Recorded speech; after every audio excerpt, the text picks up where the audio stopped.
नमस्ते, स्वागत है आप सभी का मेरे YouTube चैनल में। मेरा नाम है अश्विनी कुमार। जैसा कि आप लोगों ने थंबनेल में पढ़ चुके हैं कि ये वीडियो बाल राम कथा के ऊपर बनाई गई है। तो चलिए इस वीडियो को शुरू करते हैं। शुरू करने से पहले ये डॉक्यूमेंट या डिटेल किसी बुक से लिया गया है जिसमें ये प्रकाशित है। ये जानकारी मैं आप सभी को वीडियो के माध्यम से बता रहा हूँ। ये डॉक्यूमेंट कहाँ से लिया गया है, डिस्क्रिप्शन में मैं इसकी पूरी जानकारी डाल दूंगा, वहाँ से आप पढ़ सकते हैं। और यह कोई स्पॉन्सर्ड वीडियो नहीं है। तो चलिए शुरू करते हैं।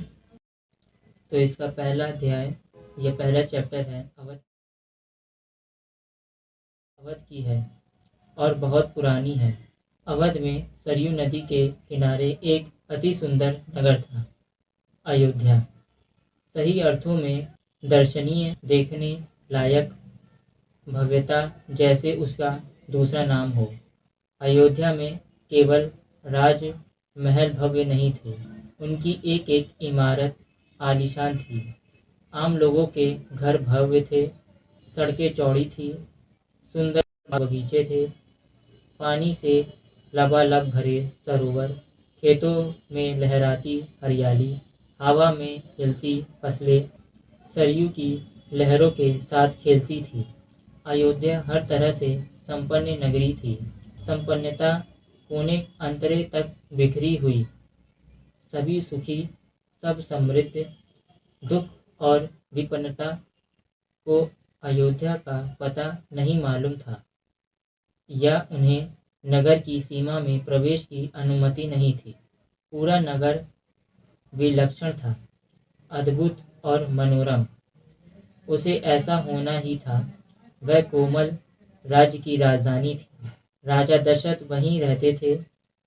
उनके राज्य में दुख का भला क्या काम। राजा दशरथ कुशल योद्धा और न्यायप्रिय शासक थे। महाराज अज के पुत्र, महाराज रघु के वंशज, रघुकुल के उत्तराधिकारी। रघुकुल की रीति नीति का प्रभाव हर जगह दिखाई देता था। सुख समृद्धि से लेकर बात व्यवहार थे। लोग मर्यादाओं का पालन करते थे, सदाचारी थे। पवित्रता और शांति हर जगह थी, नगर में भी, लोगों के मन में भी। राजा दशरथ यशस्वी थे, उन्हें किसी चीज़ की कमी नहीं थी। राज सुख था, कमी होने का प्रश्न ही नहीं था। लेकिन उन्हें एक दुख था, छोटा सा दुख, मन के एक कोने में छिपा हुआ। वह रह रहकर उभर आता था, उन्हें सालता रहता था। उनके कोई संतान नहीं थी। आयु लगातार बढ़ती जा रही थी। उनकी 3 रानियां थीं, कौशल्या, सुमित्रा और कैकेयी। रानियों के मन में भी बस यही एक दुख था, संतान की कमी। जीवन सूना सूना लगता था। राजा दशरथ ने रानियों की बातचीत प्रायः इसी विषय पर आकर रुक जाती थी। राजा दशरथ की चिंता बढ़ती जा रही थी। बहुत सोच विचार कर महाराज दशरथ ने इस संबंध में वशिष्ठ मुनि से चर्चा की। उन्हें पूरी बात विस्तार से बताई। रघुकुल के अगले उत्तराधिकारी के बारे में अपनी चिंता बताई। मुनि विशिष्ट राजा दशरथ की चिंता समझ गए थे। उन्होंने दशरथ को यज्ञ करने की सलाह दी। पुत्रेष्टि यज्ञ। महर्षि ने कहा, आप पुत्रेष्टि यज्ञ करें महाराज, आपकी इच्छा अवश्य पूरी होगी। यज्ञ महान तपस्वी ऋषि श्रृंग की देखरेख में हुआ। पूरा नगर उसकी तैयारी में लगा हुआ था। यज्ञशाला सरयू नदी के किनारे बनाई गई। यज्ञ में अनेक राजाओं को निमंत्रण दिया गया। तमाम ऋषि मुनि पधारे।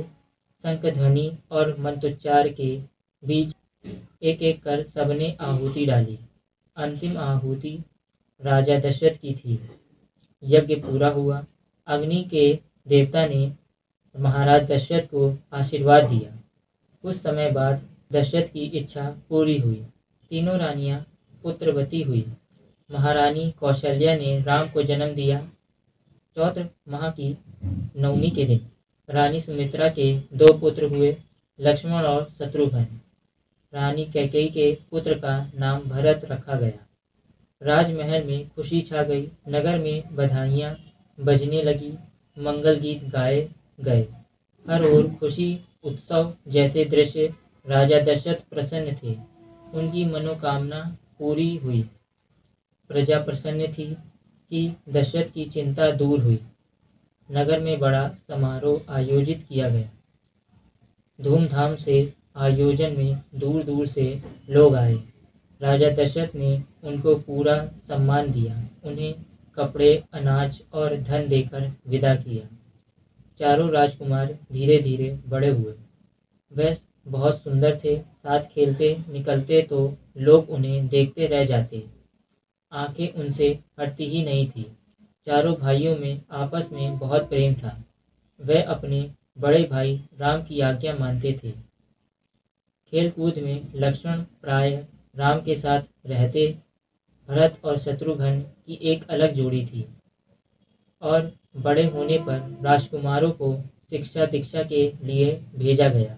उन्होंने कुशल और अपनी विद्याओं में दक्ष गुरुजनों से ज्ञान अर्जित किया, शास्त्रों का अध्ययन किया, शस्त्र विद्या सीखी। चारों राजकुमार कुशाग्र बुद्धि के थे। जल्द ही वह विद्याओं में पारंगत हो गए। राम उसमें सर्वोपरि थे। उनमें कई अन्य गुण भी थे, विवेक, शालीनता और न्यायप्रियता। राजा दशरथ को राम सबसे अधिक प्रिय थे। ज्येष्ठ पुत्र होने के कारण और इन मानवीय गुणों के कारण भी। राजकुमार कुछ और बड़े हुए, विवाह योग्य। नगर में इनकी चर्चा होने लगी। महाराज दशरथ भी ऐसा ही चाहते थे। अपनी संतानों के लिए सुयोग्य वधुएं। परिजनों में चर्चा पहले से ही हो रही थी। बाद में पुरोहितों को भी इसमें शामिल कर लिया गया। अयोध्या का राजमहल। एक दिन ऐसी ही चिंता चल रही थी, गहन मंत्रणा। तभी एक द्वारपाल घबराया हुआ अंदर आया। उसने सूचना दी कि महर्षि विश्वामित्र पधारे हैं। महाराज दशरथ तत्काल अपना आसन छोड़कर खड़े हो गए, द्वार की ओर बढ़े। महर्षि की अगवानी करने उन्हें लेकर दरबार में आए। विश्वामित्र को ऊंचा आसन दिया। विश्वामित्र कभी स्वयं राजा थे, बहुत बड़े और बलशाली। बाद में अपना राजपाट छोड़ दिया, संन्यास ग्रहण कर लिया, जंगल चले गए। वहीं उन्होंने अपना आश्रम बनाया। उन्हें उन्होंने सिद्ध आश्रम नाम दिया। महर्षि के स्वागत सत्कार के बाद दशरथ ने कहा, महर्षि आज्ञा दें, मैं आपकी क्या सेवा कर सकता हूँ? आप अपने मन की बात कहिए, आपकी आज्ञा का पूरी तरह पालन होगा। राजन, मैं जो मांगने जा रहा हूँ उसे देना आपके लिए कठिन होगा। आप आज्ञा दीजिए महर्षि, मैं उसे पूरा करने के लिए तत्पर हूँ। बिल्कुल नहीं हिचकूंगा। मैं सिद्धि के लिए एक यज्ञ कर रहा हूँ। अनुष्ठान लगभग पूरा हो गया है, लेकिन 2 राक्षस उसमें बाधा डाल रहे हैं। मैं जानता हूँ कि उन राक्षसों को केवल एक ही व्यक्ति मार सकता है, वह राम है। आप अपने ज्येष्ठ पुत्र को मुझे दे दें ताकि यज्ञ पूरा हो। विश्वामित्र ने कहा। दशरथ पर जैसे बिजली गिर पड़ी। वह अचकचा गए। उन्हें उम्मीद ही नहीं थी कि मुनिवर उनसे राम को मांग लेंगे। उनके ज्येष्ठ पुत्र, उनके सबसे प्रिय दशरथ चिंता में पड़ गए। विश्वामित्र दशरथ की दुविधा समझ रहे थे। उन्होंने कहा, मैं राम को केवल कुछ दिनों के लिए मांग रहा हूँ। यज्ञ 10 दिन में समाप्त हो जाएगा। महाराज दशरथ दुखी हो गए। पुत्र वियोग की आशंका से कांप उठे। दरबार में सन्नाटा छा गया। दशरथ की दशा देखकर महर्षि चिंतित थे। वे चुप थे। महर्षि विशिष्ट शांत थे। इतने में दशरथ कांप कर बेहोश हो गए। होश आया तो डर ने उन्हें फिर जकड़ लिया। मूर्छित होकर दोबारा गिर पड़े। संज्ञा शून्य पड़े रहे।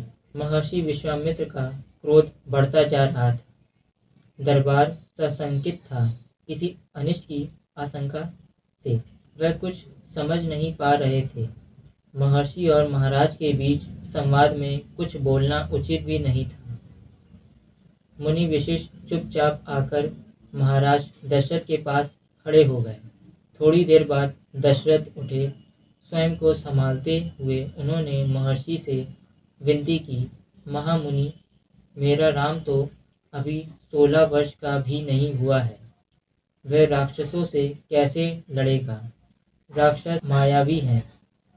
वह उनका छल कपट कैसे समझेगा? उसे कैसे मारेगा? इससे अच्छा तो यही होगा कि आप मेरी सेना ले जाएं। मैं स्वयं आपके साथ चलूं, राक्षसों से युद्ध करूं। महर्षि विश्वामित्र ने कोई प्रतिक्रिया व्यक्त नहीं की। क्रोधित थे। वे उसे व्यक्त नहीं कर रहे थे। उन्हें अपने यज्ञ के नियम याद थे। क्रोध करने से यज्ञ खंडित हो जाता, अनुष्ठान अधूरा रह जाता। मैं राम के बिना नहीं रह सकता महामुनि, एक पल भी नहीं। आप राम को छोड़कर जो चाहे मांग लें, उसे मत ले जाएं। मैं राम को नहीं दूंगा, बिल्कुल नहीं। वह मेरी बुढ़ापे की संतान है। मैं उससे बहुत प्रेम करता हूँ। महर्षि का क्रोध भभक उठा।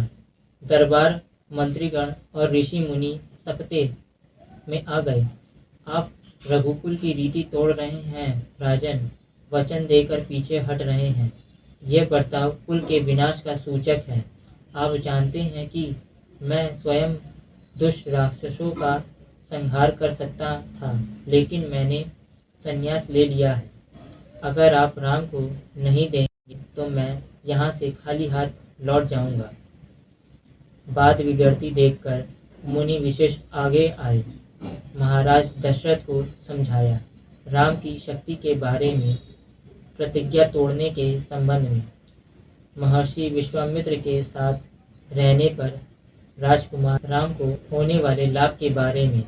राजन, आपको अपना वचन पूरा करना चाहिए। रघुकुल की रीति यही है। प्राण देकर भी आपके पूर्वजों ने वचन निभाया है। आप राम की चिंता ना करें। महर्षि के होते उनका कोई कुछ नहीं बिगाड़ सकता। महाराज दशरथ की चिंता कुछ कम हुई, पर मन अभी भी खिन्न था। पुत्र विछोह का दुख सभी तर्कों पर भारी पड़ रहा था।